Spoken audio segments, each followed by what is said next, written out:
Today's video features some nice coins that I picked up recently from a coin show. These are all carded coins, and I got several things at a good price. There's going to be almost 3 ounces of silver coins in this video, and almost all of them I bought at just barely above spot price, and then pretty much everything else in here I got for half of the price that was listed. These coins are going to be sorted by how much I paid for them. And if this one, he actually gave this one for free and said I wasn't going to go any lower than 50 cents, but based on what I spent on the rest of the table, he went ahead and gave this one to me for free. This is from Denmark, 1856, so it is, at the time, their currency was called the Skilling Rigsmont. I've written the catalog number of 763 on here. Let's take a closer look. It has the monogram of King Frederick VII, so that's the letter F. This is a bronze coin. This currency of the Skilling Rigsmont was used from 1854 to 1874. That's where it actually has the currency has the big one, Skilling at the top, Rigsmont at the bottom. And this was a pre-decimal system, so it took 96 of these to make one Rigs dollar. And so that would have been a silver coin about the same size as a United States silver dollar or a British crown.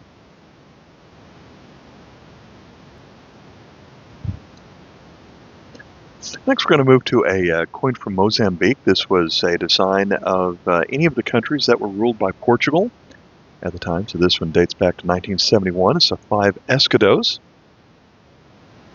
It's going to be catalog number KM86.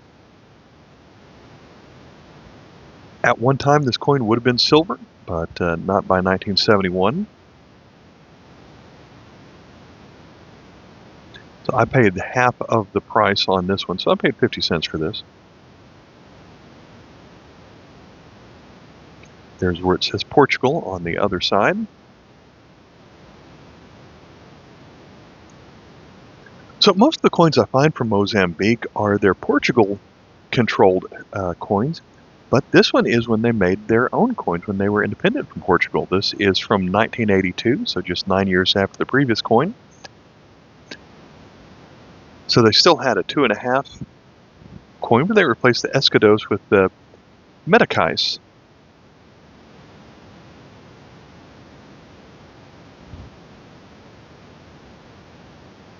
This one is catalog number KM100. This one is made out of aluminum. So we flip this one over. So where I would put a 2.5, they have 2.5. And the design is a little bit well worn on this. This one is going to be a ship and a crane in a harbor.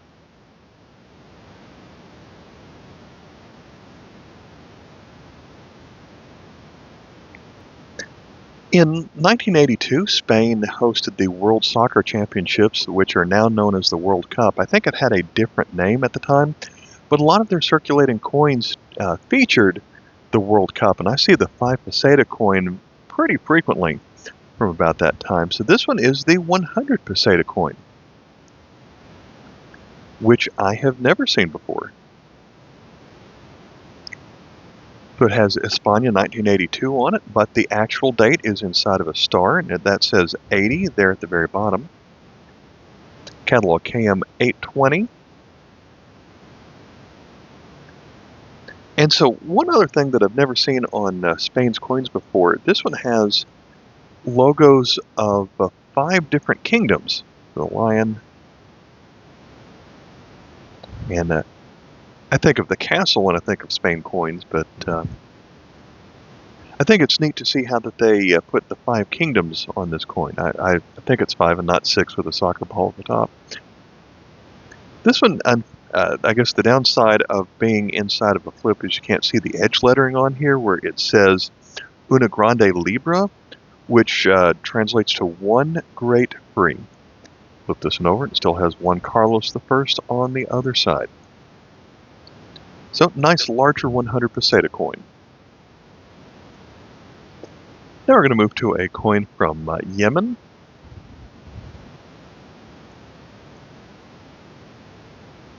So this eagle with the shield on top of the banner and a couple of flags in the background, this is going to be the design from coins from Yemen. Don't really find too many of these very often, so glad to find this one. This is going to be a 1 rial when we flip it over.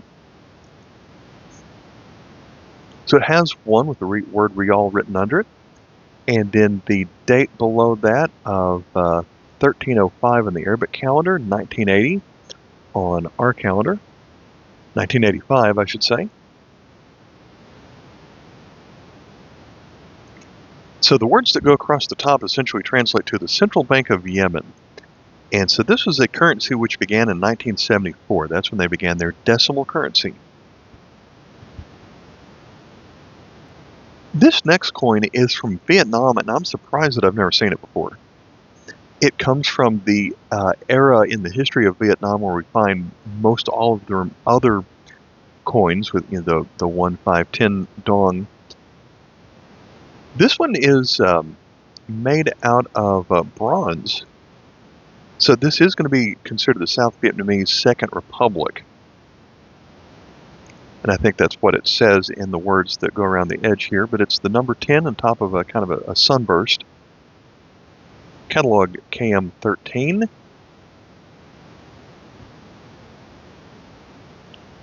So this one's going to be an FAO coin, and it shows some farmers working in some rice paddies on here. And the words that go around the edge on here essentially translate to increase the food production.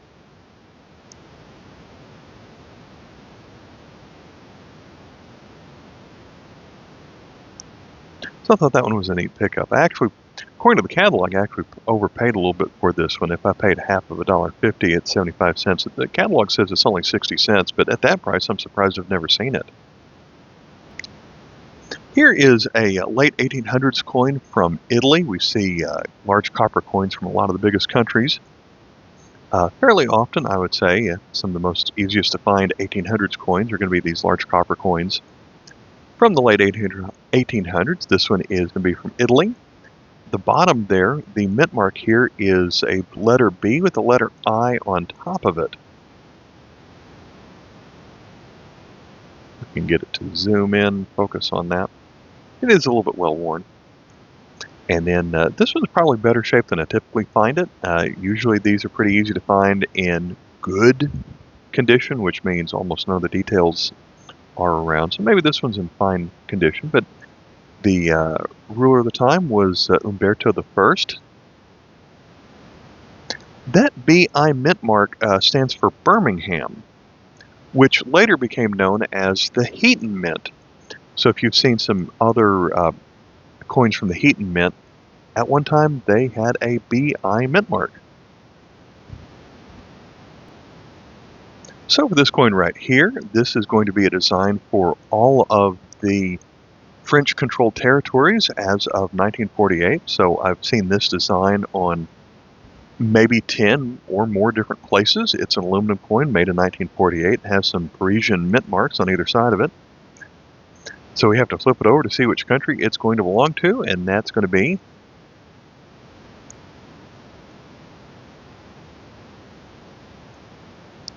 French Equatorial Africa. It's going to be a 1 franc coin. I believe that's a gazelle with the horns sticking up there. It's going to be catalog KM6. This is an area of Africa that includes, today would include the Congo, Gabon, and Chad, and the Central African states.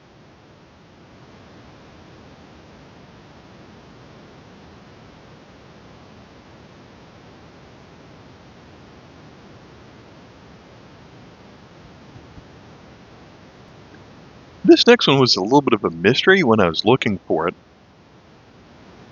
So on the writing here at the top, it says a Cocos Keeling dollar from 2004. If we zoom in on it, it does say Cocos Keeling Islands territory. Has the scientific name of the, I guess that's a palm tree on here. Let's go ahead and flip it over to show the dollar denomination and the bird, which is, it looks like that says black-crowned night heron. So I know I've seen Keeling Cocos in my catalog, and I had to think about where I saw it. And I've seen it in Australia, but this was not listed under the Keeling Cocos coins. And after doing some digging on it, you're going to find this coin in not the standard Krause catalog, but instead it's a Krause catalog called Unusual World Coins. And so we're going to put this in the category of semi-official coin, because this was officially produced by a mint and authorized by Keeling Cocos, which is ruled by Australia. So I guess you'd say Australia officially produced these and created some mint sets. There were actually 5,000 mint sets produced, which makes this pretty tough to find. However, it was only produced for a mint set, so you couldn't actually crack open the coins and spend them anywhere. And so they didn't have any actual spendable value to them. And so that kind of gets it into a gray area. I know that pretty much most mints do the same thing with other coins that they produce only for intended for circulation, but you could always take a commemorative dollar and take it to the bank and spend it if you had to. Why would you? Because you're losing money. But these were apparently not legal tender. So even though the mint made them and it was authorized by the government, it doesn't quite qualify as a currency. So I don't have any actual coins from Keeling Cocos. They've even made some plastic spendable coins over the year, which are fairly expensive to come up with. And I was hoping that this one would be one for me, so I get kind of a half a check mark for my first Keeling Cocos coin. For this next one, I figured I was pretty much purchasing a mystery, because there's not a lot written on here. I paid half of the $5 for this. And, of course, as you can see, the previous owner of this coin wrote 1809 Docta, India State. So I figured that this was one of the Indian princely states. That part is correct. And so I did a search on Numista for Docta and didn't find anything like this. And so that's because it's actually a, I don't know if Docta is plural, but the currency on this one is actually called a Docto. So the last letter is an O instead of an A, which is written on here. And then the date is off by over a decade. So I went through my entire 1800s catalog of Indian princely states. That's about 100 pages. This didn't show up, so when I got to the 1900s, that's when I found it. This comes from the Indian princely state of, and I'm probably mispronouncing this, Junagadh? Junagadh. And it's going to be catalog number KM45.1. So this is fairly well worn, and it's pretty easy to find well-worn old Indian coins. So it's kind of hard to see what anything says here. The .1, I believe, refers to the rosette, which appears right here. So it's a little dot with 6 kind of petals that go around it.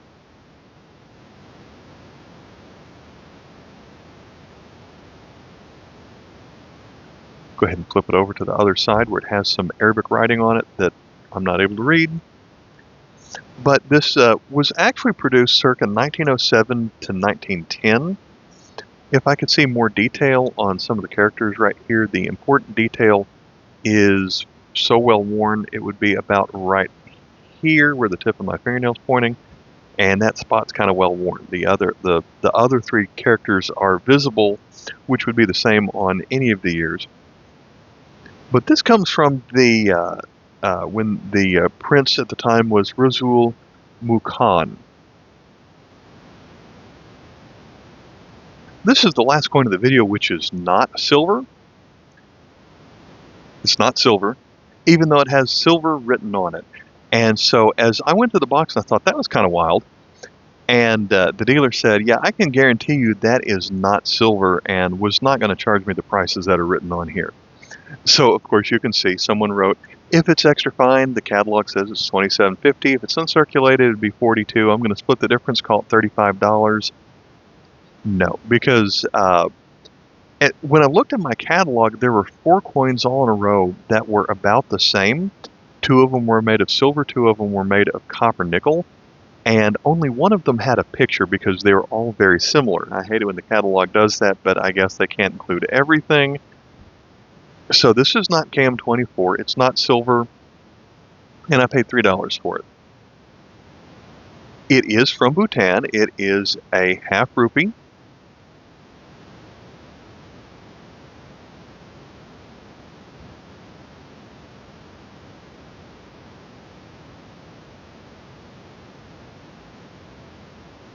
And I believe this is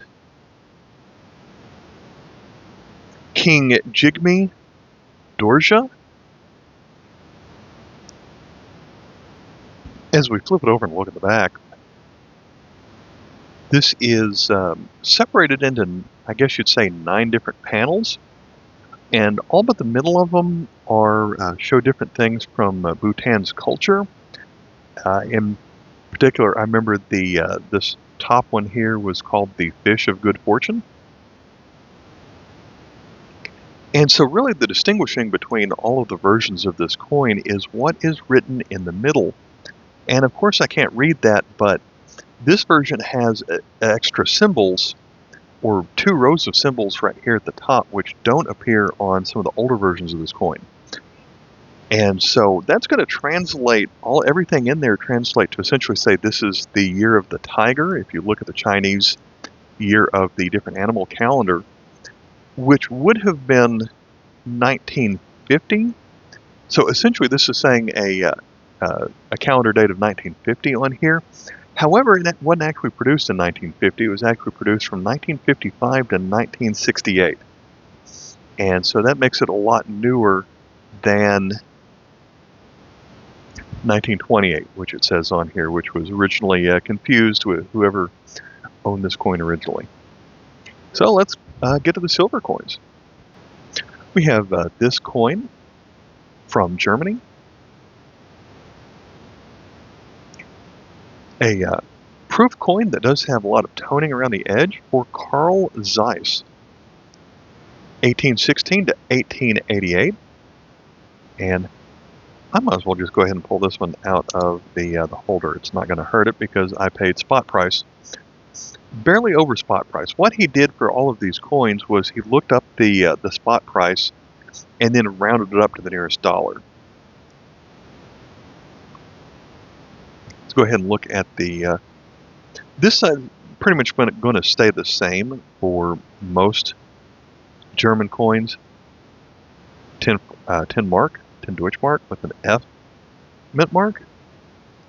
Let's go back to the Carl Zeiss side. Of course, there's going to be some writing around the edge that I think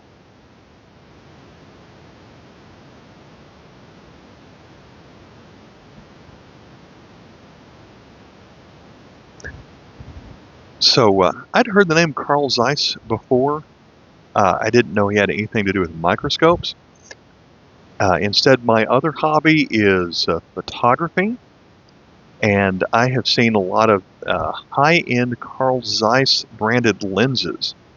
So that makes me think that he wasn't really necessarily someone who worked with photography or microscopes. Maybe he dealt with glass, because you'd have that in both photography and microscopes. So that's just a guess.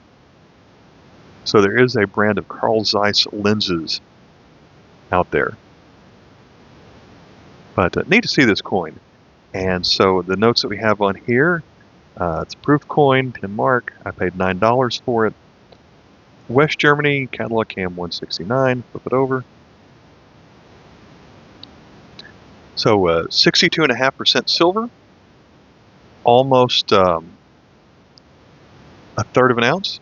And so this was the 100th anniversary of the death of Carl Zeiss. Someone originally wanted $25 for this coin, and I did not pay that. This is not my first coin with Maria Theresa on it.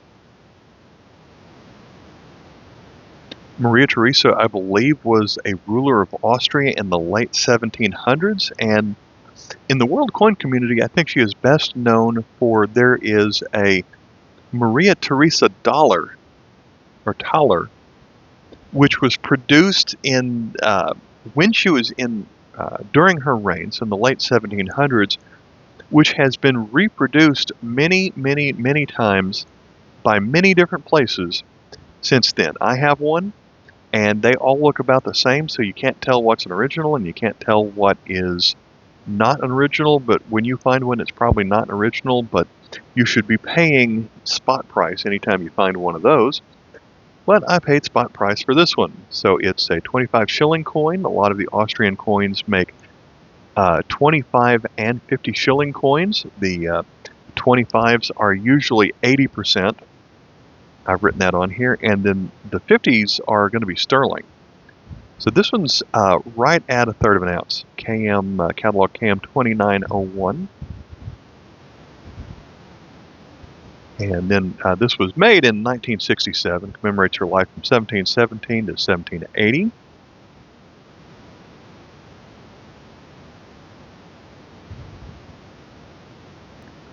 So I first learned about this coin from another YouTuber of world coins to follow that goes by the name Coin Metallurgist. He had picked up this coin, and the one he picked up was in nearly uncirculated condition. I thought, this is a very pretty coin. I would like to find one. And I usually find this coin for usually in the $30 range. And so I was happy to get this, even if it's only fine, maybe very fine condition, for spot price. And so you can see I paid $10 for this one. It is an Australian Florin from 1927. It does feature the Parliament building. It's when the Parliament House opened in Canberra, Australia. I believe today this is referred to as the Old Parliament House, so it must have been reproduced at one point. But there were 2 million of these that were made, I believe. This one's going to be sterling, so slightly over 1/3 of an ounce. Average silver weight. So we've got George V portrait on here.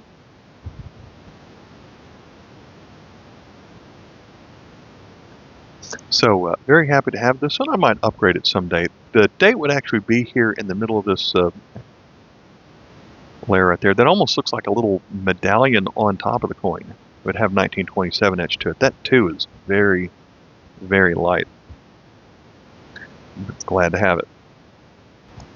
We're getting into larger coins. This one is from Denmark. We have Frederick IX. We started with Frederick VII in the very first coin of this video. So 2 Fredericks later, we have the King of Denmark shown here.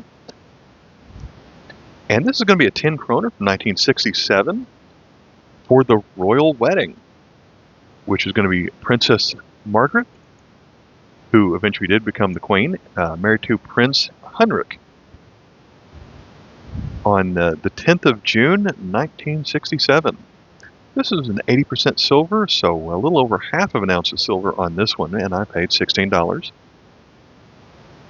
Catalog KM 856.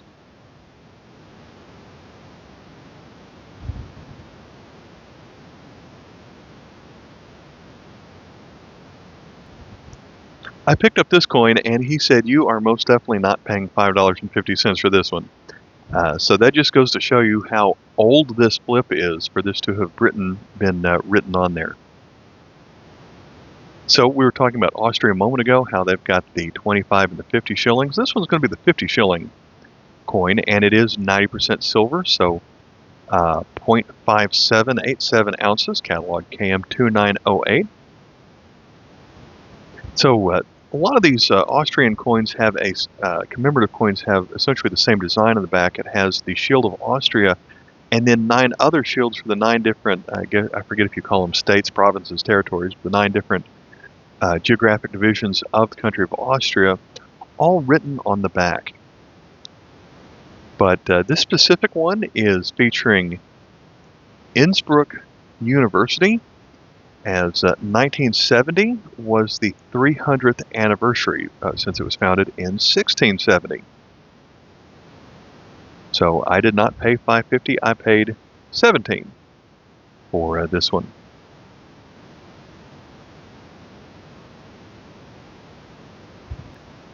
Our final coin is the only silver coin that I paid a little bit above spot. This one, I paid $20 for this one, but the actual spot price is going to be, well, let's see. We've got, I didn't write how much silver is on this one. I feel like this one was closer to half of an ounce of silver. But Ireland does not have a lot of coins in the catalog. This one's only KM18. It is a 10 shilling coin, which in and of itself is kind of a strange denomination, since you have 5 shillings make up a crown.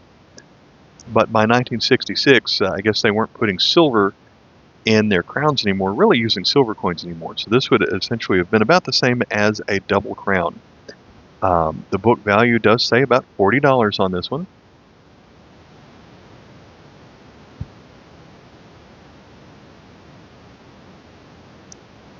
And so this was only made in 1 year, 1966. And this commemorates the 50th anniversary of the Easter Rising. And so I am not well versed in the disputes between Great Britain and Ireland, but this is part of that. This side features a bust of Patrick Pearse.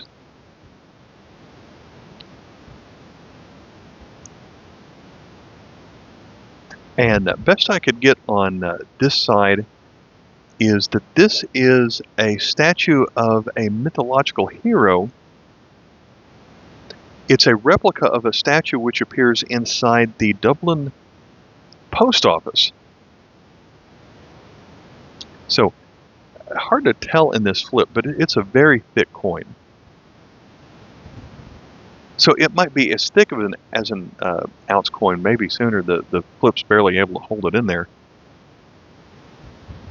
And so I think it kind of loses how much silver is actually there. It's not an ounce, it's about half an ounce, but it's a lot smaller than a typical 1 ounce coin. But it still is a pretty thick coin. So there were 2 million of these originally produced. And then I guess they were selling these to raise money or something like that. And so when it didn't sell well, over half of them were melted down. So that left about 0.7 million of them left in circulation. And so this was apparently a very common coin to melt down when silver reached its peak price around 1980 or so. People didn't want to hold on to these anymore. So this actually made this one a little bit of a rarer coin to find, but I'm certainly happy to find it. And so I was talking about dealing with the geopolitical struggles between Britain and Ireland. This was actually made at the UK Royal Mint. And so it must be kind of a weird feeling to mint a coin celebrating something that didn't like you. But that's, I guess you could say that's what happened here. I have no idea if they get along better now or not. I guess they're not actively warring with each other anymore, but I know that there's still a lot of dislike between the two. But what do I know? I'm an American. So still think this is a fantastic coin to end on. So very happy to find that one. When you add up all those silver coins, it does come up to slightly over 2.5 ounces. And I ended up paying $93 for the lot. And so it was $80 for just the silver coins. And then less than $15 for everything else that we saw at the beginning of the video. All right. Thanks for watching. I'll catch you in the next coin video, and I'll see you next time. Bye.